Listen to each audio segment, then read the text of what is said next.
मेरे जो फ़ादर हैं वो मेरे ग्रैंड पेरेंट्स यानी दादो और दादाबू जो हैं उनकी खिदमत करते और उनको जो है सर्व करते और उनके लिए दुआएं भी करते और उनकी गैर मौजूदगी में भी उनका बहुत ख़याल रखते। और मैंने उन्हें हमेशा देखा, कभी भी मेरे ग्रैंड पेरेंट्स को किसी चीज़ की भी ज़रूरत होती थी तो मेरे पेरेंट्स जो थे वो हमेशा वहाँ खड़े होते थे उनके लिए। मेरी मदर ने बहुत रिस्पेक्ट की मेरे कहने दादो दादाबू की और बहुत सर्व किए हैं। And same goes to my father. जब भी किसी चीज़ की ज़रूरत होती थी, कहीं लेके जाना होता था तो मेरे father was always there for him. यही चीज़ थी कि जिसने मुझे इंस्पायर किया कि मैं भी अपनी लाइफ के अंदर जो है ना अपने पेरेंट्स की खिदमत करूं। ये जब मेरा वर्ल्ड व्यू बना ना तो बिलीफ इतना स्ट्रॉन्ग हो गया कि मैं आपको बता नहीं सकती।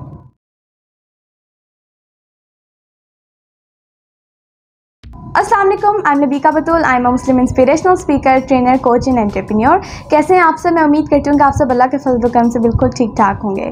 आज मैं आप लोगों के साथ एक बहुत ही हार्टफेल्ट अपनी ज़िंदगी की स्टोरी शेयर करना चाहूँगी और एक साइंटिफिक फैक्ट साथ शेयर करना चाहूँगी। मेरे जो दादाबू हैं अब उस दुनिया में नहीं रहे, लेकिन जब उस दुनिया में मौजूद थे तो वैसे तो ऑब्वियसली हमारे साथ ही होते हैं, ज़ाहिरी तौर पे नज़र नहीं आते, बट जब उस दुनिया में ज़ाहिरी तौर पे मौजूद थे तो मैंने हमेशा अपने बचपन से देखा कि क्योंकि वो हमारे साथ ही रहते थे तो मैंने अपने बचपन से देखा मेरे जो फ़ादर हैं एंड मेरी जो मदर हैं वो उनकी बहुत ज़्यादा केयर एंड रिस्पेक्ट करते। ये मैंने देखा। मैं क्या देखा वो मैं आपको बताने लगी हूँ।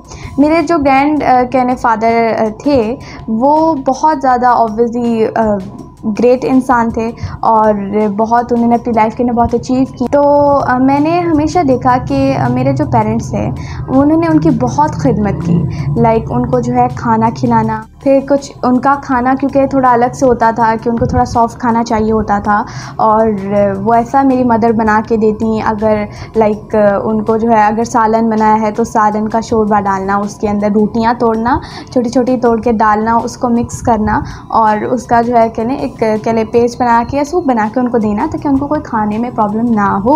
और ट्रे पूरी सजाना, उसके अंदर पानी रखना और रोटी भी रखना और वो शोरबा वगैरह वो सब कुछ रख के जो है देना।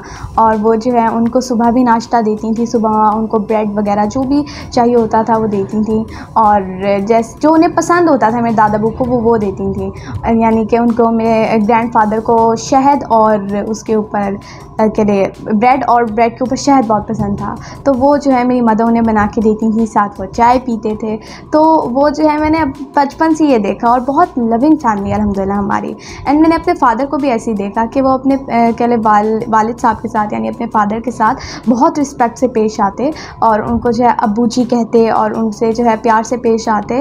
और क्योंकि ये हमें इस्लाम भी हुक्म देता है कि, और मुझे बाबा हदीस से सुनाते कि इस्लाम हमें हुक्म देता है कि अपने माँ बाप की नाफरमानी मत करो, उनकी बात मानो, उनके सामने उफ तक ना करो।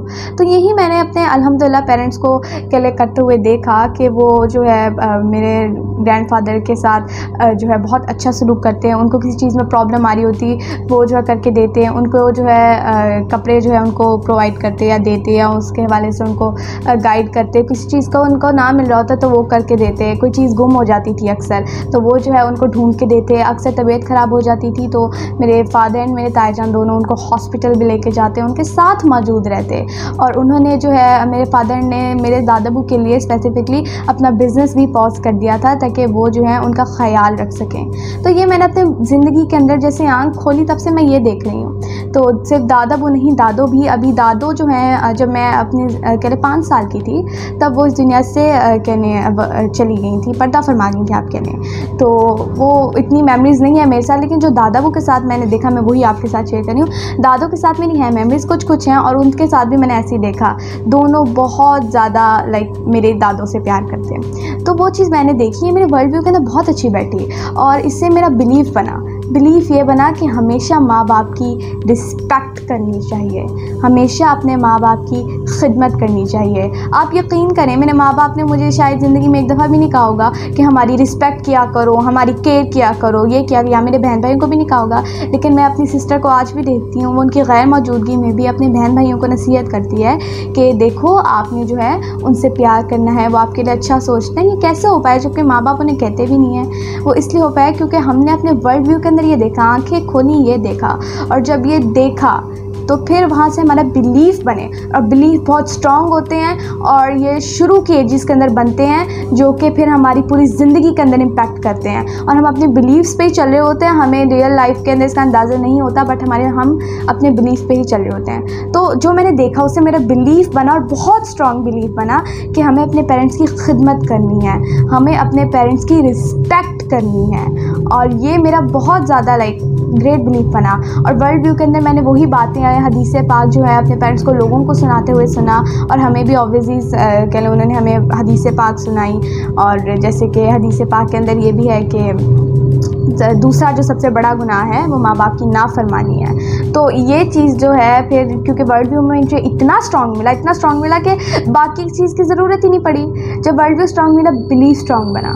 बिलीफ जो यकीन है वो इतना स्ट्रांग बना कि मैं कहती हूँ कि मेरे सामने कोई भी होता है ना, मैं उसको जो है उसकी ऑब्वियसली वो जिप्ड हो जाता है, उसका जो माउथ होता है वो जिप्ड हो जाता है। एंड मेरा बिलीफ इतना स्ट्रांग बना कि मेरे अंदर जो है मुझे अंदर से चुभन होती है जब मैं उस बिलीफ पे के लिए फॉलो नहीं करती। और ऐसा हो ही नहीं सकता मैं बिलीफ पे फॉलो ना करूँ, क्योंकि बिलीफ बहुत स्ट्रांग होता है, it's very stronger. So belief बना कि मुझे माँ बाप की रिस्पेक्ट करनी है, और अल्लाह उन लोगों को पसंद करता है जो अपने माँ बाप की रिस्पेक्ट करते हैं। और बिलीफ से मेरी निकली वैल्यू क्या वैल्यू निकली? रिस्पेक्ट।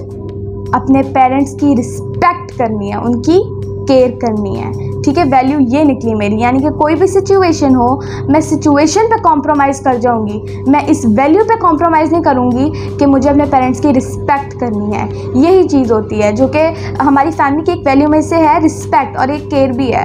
लेकिन जो मुझे वर्ल्ड व्यू में इतना स्ट्रांग मिला, जो मेरे पेरेंट्स चाहते थे वो मेरे अंदर आए, वो वर्ल्ड व्यू उन्होंने मुझे इतना स्ट्रांग दिया कि बिलीफ खुद ब खुद बना, देन वैल्यू बनी उससे। यानी कि अल्हम्दुलिल्लाह अल्लाह ताला के फजल से मैंने भी सिचुएशंस देखी हैं मेरे पेरेंट्स के सामने। मैंने खुद मेरे दादो बहुत अच्छे और रिस्पेक्टेबल के लिए सिटीजन्स थे पाकिस्तान के भी, और बहुत अच्छे इंसान थे, और मैं आज भी देखती हूँ। अब वो हालांकि ज़ाहिरी तौर पर दुनिया में नहीं मौजूद, लेकिन आज भी मेरे पेरेंट्स उन सिचुएशंस को छोड़ जाते हैं, उन लोगों को छोड़ जाते हैं जहाँ उनको अपने वैल्यूज़ पे कॉम्प्रोमाइज़ करना पड़े। यानी कि वो खुलेआम कहते हैं कि हमारे पेरेंट्स हमारे लिए ऑब्वियसली सब कुछ हैं, और जो हमारे पेरेंट्स से प्यार नहीं करता वो जो है हमसे दूर रहे। तो ये बहुत ज़्यादा कह लें एक बहुत ग्रेट चीज़ है। जो जब बिलीफ इतना स्ट्रांग बना तो वैल्यू इतनी स्ट्रांग बनी, और ये सारा 90% प्रोसेस है जो कि बहुत ज़्यादा ज़रूरी होता है, जो मुझे शुरू के सालों के अंदर मिला। यानी कि वर्ल्ड व्यू सबसे पहले मिला, दुनिया को मैंने देखा, उधर से मेरे यकीन बने, बिलीफ बने जिससे मेरी वैल्यूज़ बनी, वैल्यूज़ जिससे मैं अपना बिहेवियर प्रोड्यूस करती हूँ। World view, belief and value 90% होते हैं जो नज़र नहीं आते हैं अमूमन इंसान के। मैं भी बात कर रही हूँ ना, आपको जो है नज़र नहीं आ रहे होंगे मेरे वर्ल्ड व्यू, मुझे क्या मिला, मैं वो बता रही हूँ, वो अलग बात है। मैं वैसे यहाँ पे एक आम इंसान के साथ मिलेंगे तो आपको ये नहीं नज़र आएगा कि उसका वर्ल्ड व्यू क्या था, बिलीफ क्या था, वैल्यू क्या था, बट आपको एक चीज़ नज़र आएगी, 10% जो है उसका बिहेवियर। यस, आपको बिहेवियर नज़र आएगा।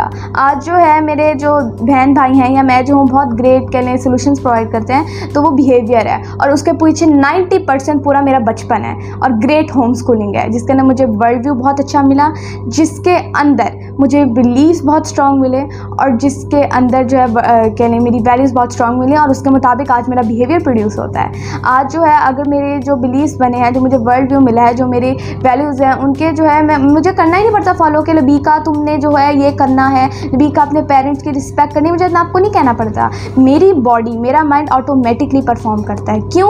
क्योंकि मुझे इतनी ग्रेट और स्ट्रॉन्ग होम स्कूलिंग मिली कि इस चीज़ जो है, ये चीज़ मेरे अंदर खुद जो है, ये पैशन मेरे अंदर है, और ये चीज़ ऑटोमेटिकली परफॉर्म करती है अल्हम्दुलिल्लाह अल्लाह ताला के फज़ल करम से। तो वो जो बिहेवियर प्रोड्यूस होता है, अब लोग मुझे कहते हैं वाओ लबीका आप अपने माँ बाप की बहुत रिस्पेक्ट करती हैं, आप उनको क्रेडिट देती हैं, और मैं सच में इसका क्रेडिट नहीं लेना चाहती। बट मुझे जब लोग ये कहते हैं, जब मेरे माँ बाप ही मुझे फ़ख्र से देखते हैं, जब वो मुझे प्राउड से देखते हैं, मुझसे प्यार करते हैं, तो वो जो है मुझे बहुत अच्छा लगता है। और वो जैसा भी मैं बिहेवियर प्रोड्यूस करती हूँ अपनी वीडियोस के अंदर, अपनी डेली लाइफ के अंदर, तो वो मेरा नेचुरल बिहेवियर है। और ये चीज़ जो है मिला है मुझे मेरी होम स्कूलिंग से। 90% हमारा क्या काउंट होता है? वर्ल्ड व्यू, बिलीफ और वैल्यू, जो कि एक बच्चे के शुरू के सालों के अंदर प्रिंट होते हैं, जहां माँ बाप से अक्सर औकात गलतियां होती हैं। आने वाली वीडियो के अंदर मैं आपको बताऊंगी कि लोगों के साथ क्या होता है जिसकी वजह से लोग ज़िंदगी भर पछताते हैं। यस, तो लेकिन मेरी बहुत अच्छी होम स्कूलिंग हुई जिसकी वजह से मैं बहुत सक्सेसफुल हूँ। और ट्रेडिशनल स्कूलिंग मुझे उधर जाने की ज़रूरत ही नहीं पड़ी, ना मेरे माँ बाप ने मुझे वहाँ भेजा, बल्कि ग्रेट लोगों की संगत में लाइफ की संगत में, आपके लाइफ से सीखा और किताबों से नहीं, जिंदा मिसालों से सीखा। मैं पाकिस्तान की top behaviour scientist mister Faiz Hasan Sial की स्टूडेंट हूँ। मैं डॉक्टर मोइज़ हुसैन की स्टूडेंट हूँ। मैं इंडोनेशिया के बिजनेसमैन की स्टूडेंट हूँ। मैंने बहुत ट्रेनिंग ली है एंड अल्हम्दुलिल्लाह मेरे जो सबसे बड़े मेंटर एंड कोच हैं वो है मिस्टर सऊद सादिक, जिनसे मैंने सब कुछ सीखा और जिनसे आज भी मैं डेली ट्रेनिंग हासिल करती हूँ। ये जो आज मैंने आप लोगों के सामने पेश किया वर्ल्ड व्यू, बिलीफ और वैल्यूज़, वो 90% होता है। जो बिहेवियर होता है, जो हम प्रोड्यूस कर रहे होते हैं, वो 10% होता है। और इस मॉडल को कहा जाता है दी आइसबर्ग मॉडल। यस, आप इसको सर्च करिएगा। आपने कभी आइसबर्ग देखी है तो आप देखिएगा कि समंदर होता है, ठीक है, और उसके ऊपर जो आपको इतनी सी बर्फ़ नज़र आती है, ठीक है, जस्ट लाइक दिस। ये देखिए, ठीक है, मैं आपको थोड़ा ऊपर करके दिखाती हूँ। ये देखिए, ये जो है आपको नज़र आ रही है आइसबर्ग ऊपर, ठीक है, ये ऊपर से नीचे तक जहाँ सक्सेस लिखे वो आइसबर्ग। बट ये सारा जो है नीचे ये नज़र नहीं आता, ठीक है, तो वो ऊपर है 10% और ये है सारा 90%। यानी कि ये है हमारा वर्ल्ड व्यू, ये है हमारा बिलीफ और उसके बाद वैल्यू, और वो 10% बिहेवियर है।